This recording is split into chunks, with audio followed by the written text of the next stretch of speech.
Alright, so, after the huge success of Super Mario Bros., Nintendo got to work on a sequel straight away. But before they started work on the sequel, the development team had previously worked on Versus Super Mario Bros., which was an arcade game that had harder difficulty, fewer warp zones, power-ups, and 6 new levels.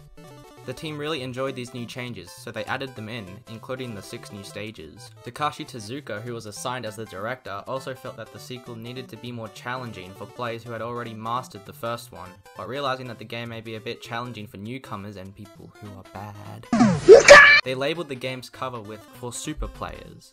On June 3rd in 1986, Super Mario Bros. 2 was released in Japan and sold about 2.5 million copies. Nintendo of Japan then sent the game to Nintendo of America. The evaluator Howard Phillips, who tested the Japanese games to see if they can sell well in America, then tried it.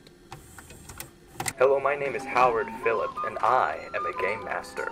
Hey Gene, how are the kids? My job here normally is to evaluate games, essentially, to see if they sell well here for America. But today is a different day because today I have just received the sequel to the famous Super Mario Bros. And oh golly, am I excited as a pickle.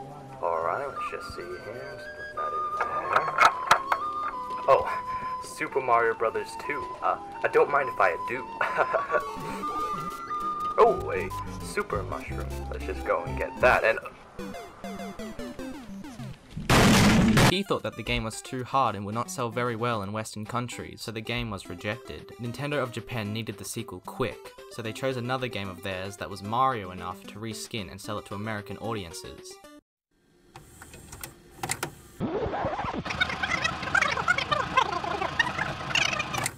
A few months before the release of Super Mario Bros. 2, Shigeru Miyamoto was leading a development group known as R&D4 and was open to any creative ideas for games. So Kensuke Tanabe came up with the idea of a vertical platformer in which you could pick up and throw items at other players. While making the prototype, Shigeru Miyamoto wanted Mario-like elements heavily in the game. After making the prototype, the game was dropped for being too complex for the hardware at the time and being pretty boring while playing single player. The prototype was then later picked up when Fuji Television wanted a game to promote their Dream Factory Communication Carnival event starring their own mascots, Imogen, Lena, Mama, and Papa.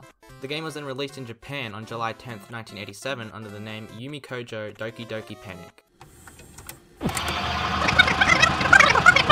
Nintendo of Japan needed the sequel quick, so they chose another game of theirs that was Mario enough to reskin and sell it to American audiences.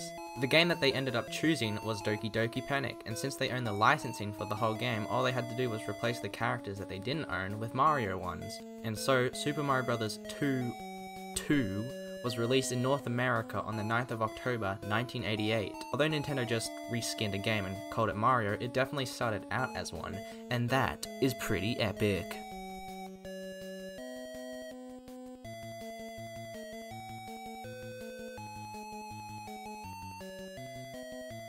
Games do you play?